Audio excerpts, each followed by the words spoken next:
So welcome back to Unit 4, Tribal Religions 4.0 Objectives. In this unit, we explain the basic elements of the tribal religions. It has two parts. The first part explains the general characteristics of the tribal religions. It also analyzes the need for the belief system, which are important elements of any society. It analyzes the characteristics common to the most of the tribal religions like God, ghost, and the belief in spirit and the people's relation to that spirit. The second part explains some of the important elements of the tribal religions in India. It elaborates the worldview of the tribal religions and the intermingling of religion and society in the tribal world.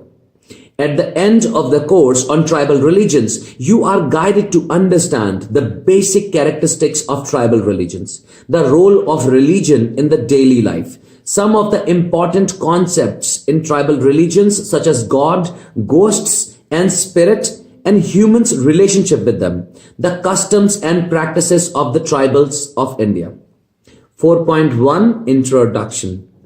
If anyone were to ask what interest the religions of the simpler people can have for us, it would be good to remember that some of the most important political, social, and moral philosophers from Hobbes, Locke, Rousseau to Herbert Spencer, Durkheim, and Bergson have considered the facts of life of those people living in small-scale societies with a simple material culture and lacking literature to have great significance for the understanding of social life in general.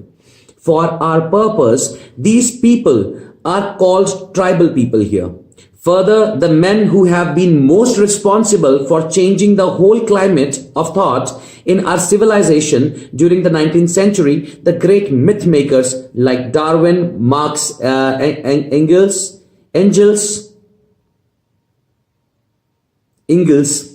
like Darwin, Mark Engels, Freud, Fraser, and Kant all have shown great interest in the life of the tribal people and have used what was known about them in their works.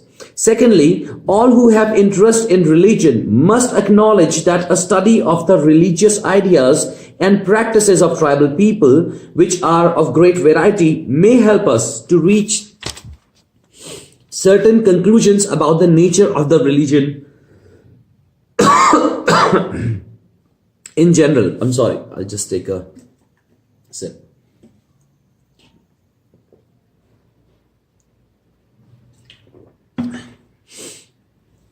So certain conclusion about the nature of religion in general, and therefore also about the so-called higher religions or historical religions or the religions of revelation.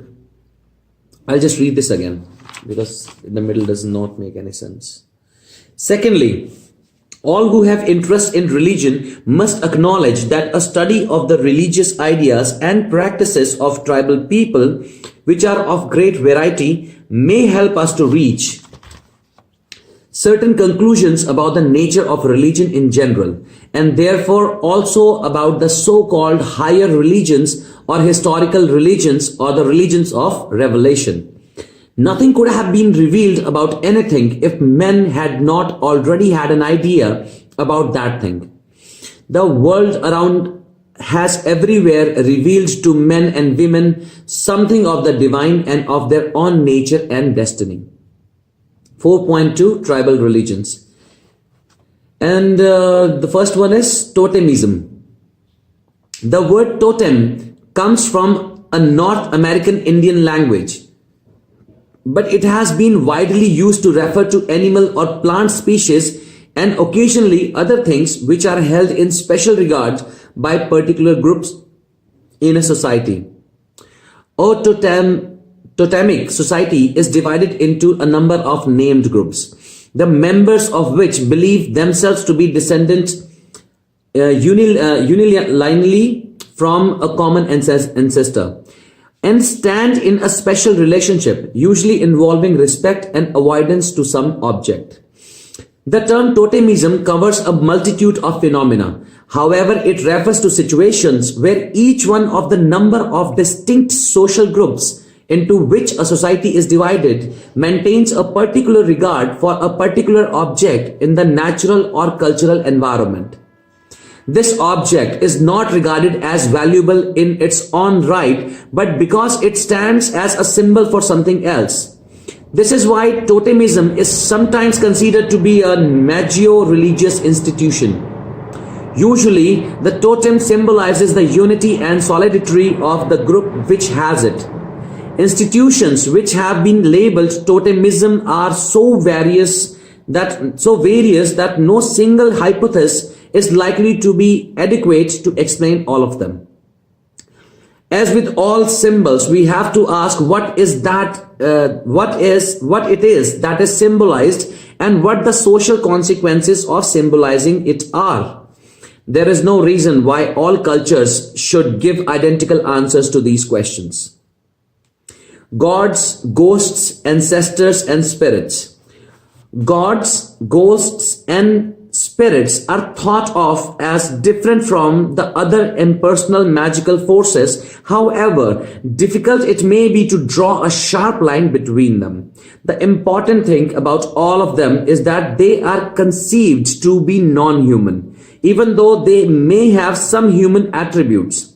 The fact that they are endowed with some human attributes means that living people may enter into some sort of social relationship with them. Again, precise borderlines cannot be drawn. Among many tribal cultures, nothing is quite inert. There is a force or power in everything which can be known, and personalization is very much a matter of more or less. However, nearly always there is a distinction between those powers to which a relationship of a more or less personal kind can be entered into, and those with which it cannot. It is upon this difference that we base a rough distinction between magic, concerned with impersonal magical forces, and religion, concerned with ghosts, gods, and spirits. Check your progress. What is totemism? What is it? That is all. One question. Next is supreme spiritual being. In many societies, there has developed the idea of a supreme I'll read this again. Supreme spiritual being. In many societies, there has developed the idea of a supreme spiritual being, a high god or the sky spirit. It is thought of as a kind of universal and all-pervasive spirit. Besides this spirit, there are other lesser spirits which have importance in certain places. Where the high god expresses the generalized idea of spirit or power, the concept sometimes tends to become depersonalized. So in some cultures, the high god is thought to be less interested in the affairs of men, then are the lesser gods or spirits who may be thought to play a frequent part in everyday life. Often the idea of an Otios, high god, is expressed in mythical accounts of how after creating the universe, he withdraws from it, being dissatisfied with his handiwork. Sometimes human beings are represented as having broken their original relationship with divinity through pride and disobedience. Next is spirit possession. We have spirit possession when a person assumes a state of apparent auto-hypnosis or disassociation, and his behavior, which is not that of his ordinary self, is understood to be due to the control by some spiritual agent normally outside him. Possession by a spirit of some kind is often given as an explanation of illness or abnormality, especially in the case of states of mental derangement or disassociation, where the subject does seem to be out of his mind. The social history of Western Europe provides numerous examples of possessions by evil spirits, especially in connection with witchcraft. Since possession is usually a bad thing, the question then arises, what is to be done about it? Different cultures give different answers. Sometimes a spiritual force conceived to be more powerful than the presumed spirit may compel it to leave its victim. Other times, techniques of peaceful persuasion may be used. A shaman may, with soft words, cajole a minor spirit which is troubling a client to leave him and to enter an earthenware pot. The pot is then quickly sealed with clay and is later destroyed or abandoned in the bush. In other cases, where the subject is not merely possessed but is also a medium, he may, as it were, come to terms with the spirit through the performance of appropriate ritual. Whether the spirit is the ghost of a deceased relative or some other kind of power, it may use its medium while in state of induced possession to say what it requires of it to leave its victim alone. Next, spirit mediumship, somebody in between, where the presumed spirit not only possesses someone but also communicated with other people through the possessed person, usually in a voice, accent, and perhaps language not used by that person in ordinary life, but culturally accepted as appropriate to the spirit believed to be mediated. Then we speak of spirit mediumship. The ways in which spirits are believed to express themselves vary from one culture to another. Although mediums are often in a condition of disassociation, in most cultures, the proper way of spirits to manifest themselves through mediums can be learned. Either through formal instruction by experts or by experience and example, in all cultures with institutionalized spirit mediumship cults, certain personality types seems to take more readily than others to cult participation, such as a propensity to fits or other kinds of mental disturbances. Now the next one is shamanism. When the medium is not only a vehicle for spirits but is believed to have power to control and direct spirits and is able to command them by special ritual techniques, we have shamanism. The word comes from the language of one of the North Asian people. It is also as widespread as spirit mediumship. Often it is believed that shamanistic powers are used by sorcerers who, having once entered into a possession relationship with some harmful spirit, for example, the smallpox spirit, can retain it as a kind of familiar spirit and send it to afflict an enemy. Where spirit mediumship is highly institutionalized, novices in the cult usually have to undergo a complex process of initiation. The ritual is controlled by experts, themselves often medium for a number of spirits. These experts know all the techniques appropriate for the ritual and can teach these techniques to others. Now the next one, shrines. It is often believed that some kinds of spirits are too powerful, and with them, as with God or the gods in non-mediumistic religions, some sort of more or less enduring relationship may have to be entered into. Prayers and invocations may be addressed in spirits. Prayers and invocations may be addressed in spirits and sacrifices made to them. As a rule, spirits are conceived as immaterial and usually as being diffused through space or perhaps as not in space at all. As a rule, I'll read this again. As a rule, spirits are conceived as immaterial and usually as being diffused through space or perhaps as not in space at all. However, they are generally associated with specific places in the material world. If these places are made by men, usually at the behest of a god or spirit, they are called shrines.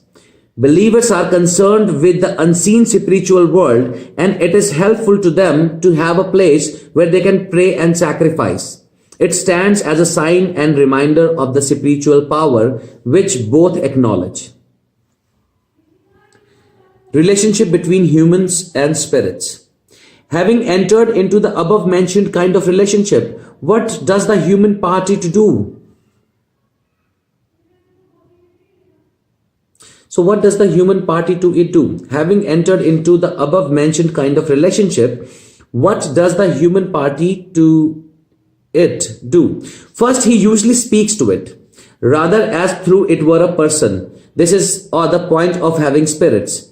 If the spirit or God is thought to be vastly greater and more powerful than men, as in the case in the most of the advanced religions, then the address takes the form of humble entreaty.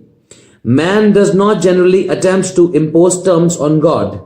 Still less does he threaten or abuse him. He approaches him submissively. However, in many of the simpler or tribal religions, the relationship between men and spirits is less one-sided. Very often, ghosts and spirits are thought of as being dependent on men, as men are on them. There are rights and obligations on both sides. In such cases, the relationship, like so many social relationships, is thought of as involving reciprocity or exchange. Just as a man needs the goodwill and protection of the spirits if he is to prosper, so a spirit is thought to need the attention of men if it is to be remembered and to be given the opportunity to manifest itself in the human world. Here the underlying principle is, I give to you so that you may give to me. And much of the relationship between men and spirits are of this kind.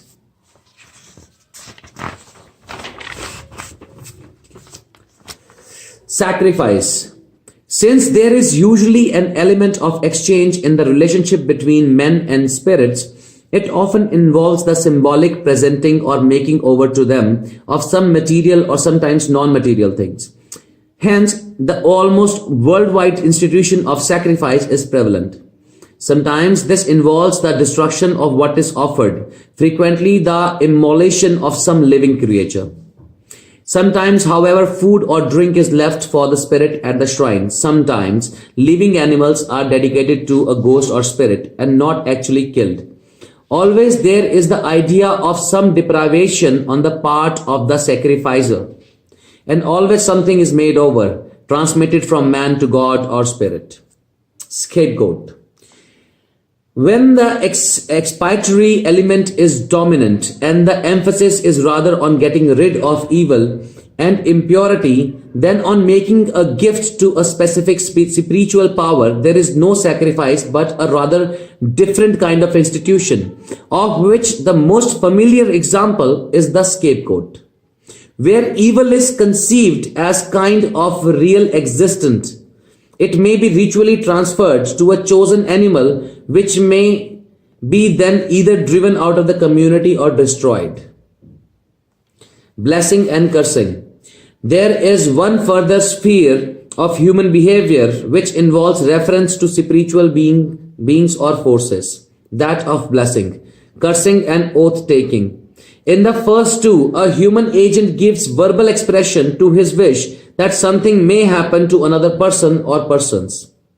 This may often happen through the instrumentality of some non-human power, which may or may not be specified. Thus, the blessing or cursing which is invoked are most likely to attend. This is why elders' curse is particularly feared, because they are the closest of the living to the ancestral ghosts. Where there are religious specialists, such as shamans or priests, their blessing or curse is often thought to be most potent of all. Check your progress. Number 1. Sacrifice is a symbolic act. How? Number 2. What is the importance of religious behaviors and the rituals in the modern day society? Okay. 4.3. Tribal religions in India. Worldview. Worldview is the structure of things as human beings perceive them. It refers to the way the world looks to that people looking out.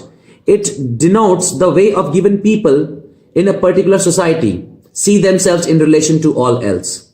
Concepts of culture and worldview are related but carry subtle differences. On one hand, if we try to describe the important qualities of people, we can say something about those aspects, which include the mode of life, principal customs, practices, beliefs, and institutions of that group. Such description amounts to the culture of a people. On the other hand, the worldview of a people is the way a people characteristically look outward upon the universe. It suggests how everything looks to a people. It includes A. The conceptions of what ought to be as well as of what is. B. Patterns of thought. C. Most comprehensive attitudes towards life. D. Dimensions of time, ideas of past and future. Within the framework of worldview, there are two types of views to be distinguished. Number one, inside view, and number two, outside view. If we are to understand the worldview of a people, we need to begin with the inside view. We need to see the meaning and feel the feeling connected with the object or act in the mind of the native. Only after this, we can shift to an outside viewpoint. The outside view consists in detached and abstract understanding of a viewpoint. Thus, delineating the worldview of a given culture entails objectifying and describing the interpretations of the world of that particular culture as people in that culture see it. Initially, this term came into English as rendering of the German Weltanschauung, which is an overall perspective on life encompassing the way a person perceives the world, evaluates and responds to it. The notion of worldview encompasses human experiences such as time, society, causality, nature, world, sacred and the self. It denotes a distinct set of attitudes, beliefs and values that are held to characterize particular individuals or social group. The term often implies a relationship between the social location or situation of such individuals and group and their consequent outlook or view of reality. It deals with the aggregate of ideas which an individual within a group or that group have of the universe in and around them. It attempts to define those ideas from the point of view of the individuals holding them from inside the culture rather than outside. In the Indian context, tribal people are called Adivasis, meaning original inhabitants. Adivasi worldview involves, first of all, an understanding and describing the Adivasi world as the Adivasi traditions look upon it, and then conceptualizing and abstracting it. Indeed, the inside view of the Adivasi world involves, number one, A, collective interpretation that is reflected in Adivasi language, cosmology, rituals, customs, beliefs, myths, songs and stories, and B, the way the Adivasi traditions interpret time-space dimensions, and C, the way the Adivasis see their own identity and that of others, and D, the way they interpret ethical dimensions. Ethical dimensions.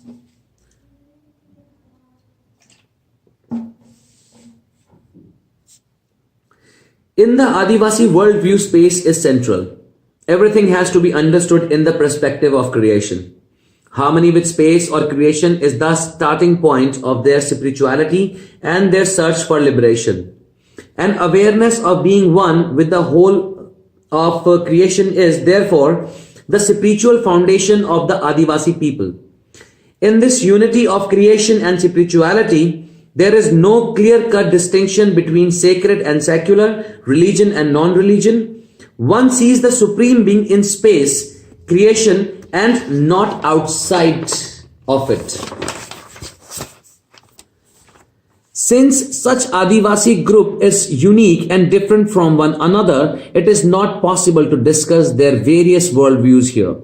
However, the Mundas, Arauns, Kuruk speaking, Kharyas, Santals and Hos are the major Adivasi groups in the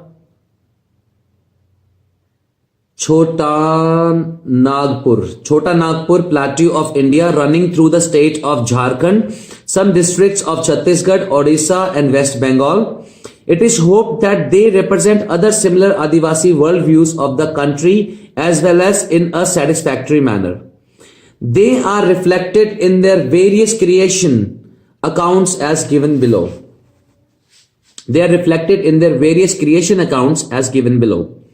So the next is Supreme Being. Each Adivasi group has a very clear idea of Supreme Being as its creator and of the universe and its creatures. He is known by different names by different tribes as given below. So the tribe is Munda, personal name is Haram, old one, and relational name is grandfather, father. Symbolic name in likeness is Singh Bonga, sun spirit. Maran Buru, great mountain. I think you can just read it from here, if that is clear enough. Can you? Is that clear? Okay, I'll go further. So the tribes are Munda, Ho, Santal, Kharia, Kuruk.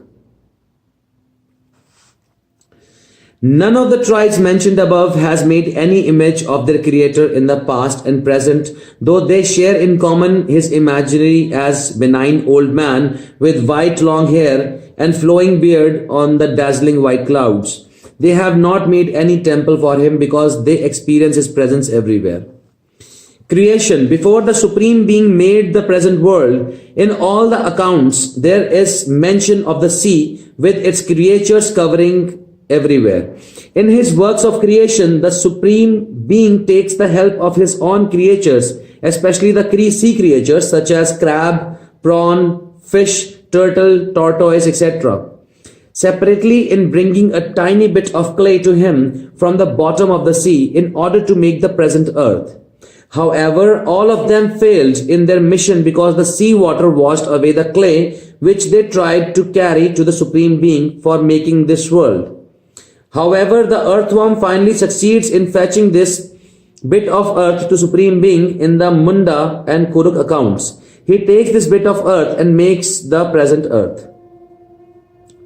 Destruction. Offended by the evil deeds of the human beings as mentioned above, the Creator sent rain of fire on them for 7 days and 7 nights. All the human beings perished except the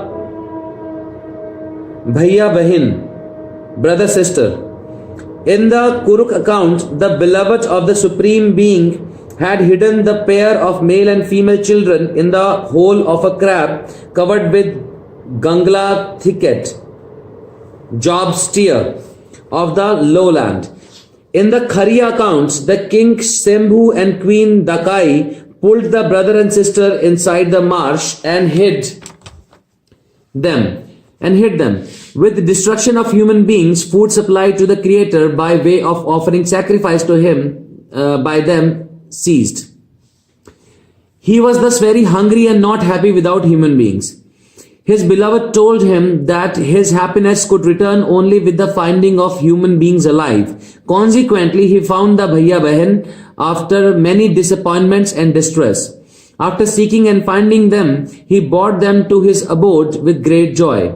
He kept them with him, fed them and looked after them lovingly with his fatherly care. He called them his grandchildren and they in return called him grandfather. Thus the Creator renewed his relationship with the surviving human beings as their grandfather, who is very fond of his grandchildren, ever loving and forgiving.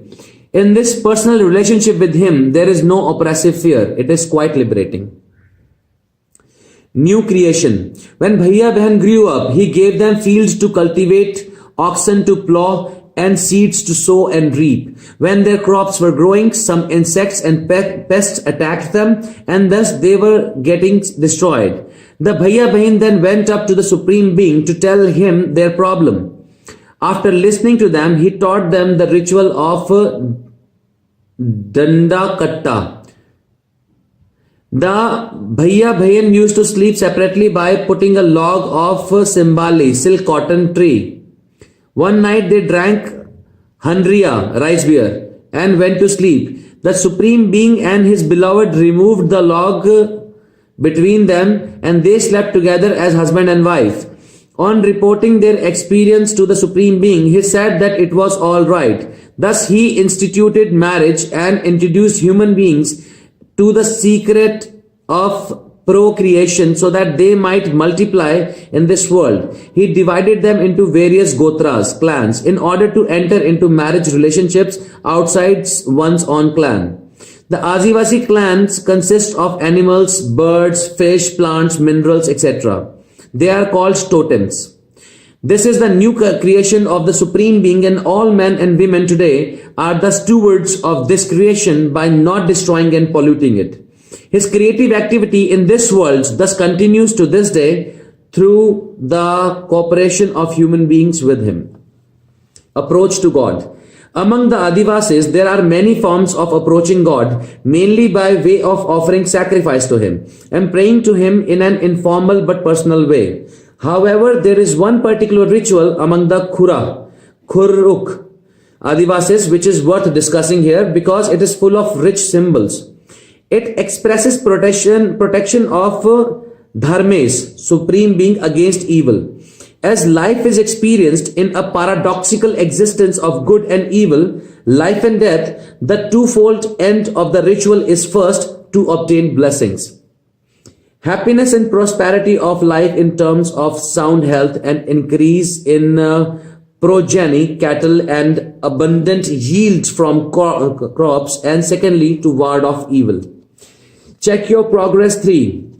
Trace the important aspects of the world view of the tribals in India. We are reaching the end. Number 2, trace the important elements in the creation of human beings that are common in different accounts of creation. Now the next point, cult and deities and spirits. The cult of deities and spirits was instituted later when the Adivasis came in contact with non-Adivasis. The Adivasis believe that God in his design has appointed various village spirits, nature spirits, etc. over them. Beside these, they have also their own personal or family spirits, and they feel obliged to keep them well pleased by offering them animal sacrifices at different occasions. If they neglect this duty, they think that the spirit become troublesome and send upon them various kinds of suffering and misfortune manifested in sickness, epidemics, drought, famine, etc. This thought causes a lot of fear in the minds and hearts of the Adivasis, and they try to appease the spirits concerned at any length with sacrifices of chickens, goats, oxen, buffaloes, etc. at the risk of their great financial loss. In spite of all their efforts, if the situation does not improve, they come to God at long last as their ultimate resort against evil and suffering, because they believe that the spirits are also under God's power and control over them. First flaw. In the Munda creation account, the old one started to make a plow for the man he had made. Taking a large tree, he carved out of it the plow with its shaft, grip, and handle all in one piece. He took a long time to finish this work. His wife sent a tiger who rustled the leaves around him to distract him. Taking a chip, the old one threw it at the tiger. At once the chip became a wild dog which chased the tiger away.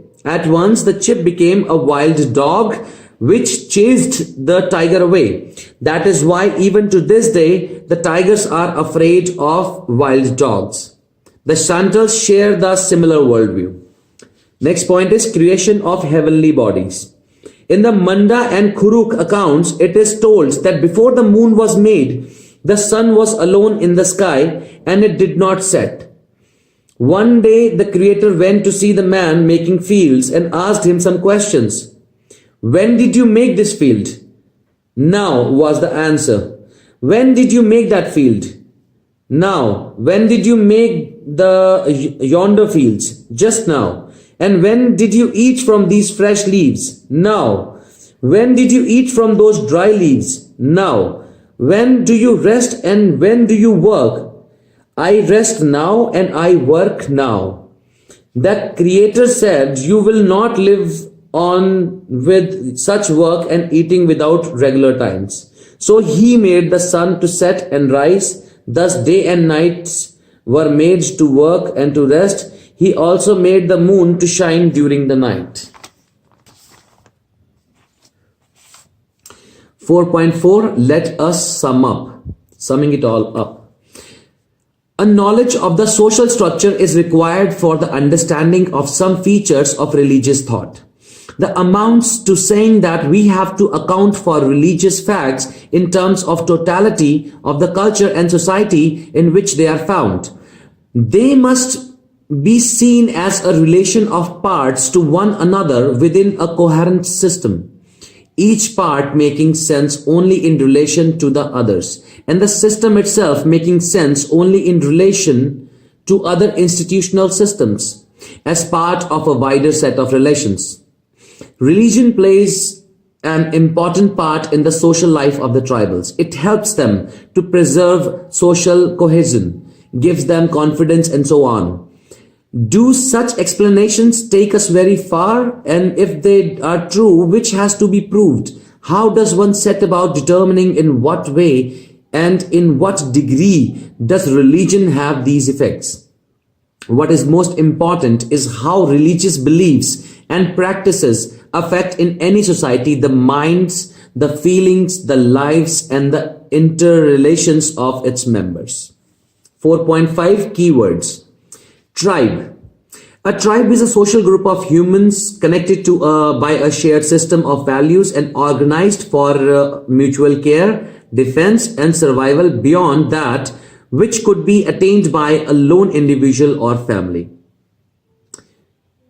Hypnosis. Hypnosis is a mental state or set of attitudes usually induced by a procedure known as a hypnotic induction, which is commonly composed of a series of preliminary instructions and suggestions. So we've reached the end of this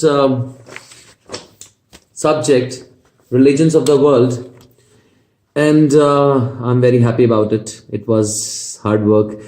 And now I wish to do the question and answers of all the chapters one by one, and I'll be posting just the question and answers, and I will also be explaining them in Hindi as somebody requested on my channel.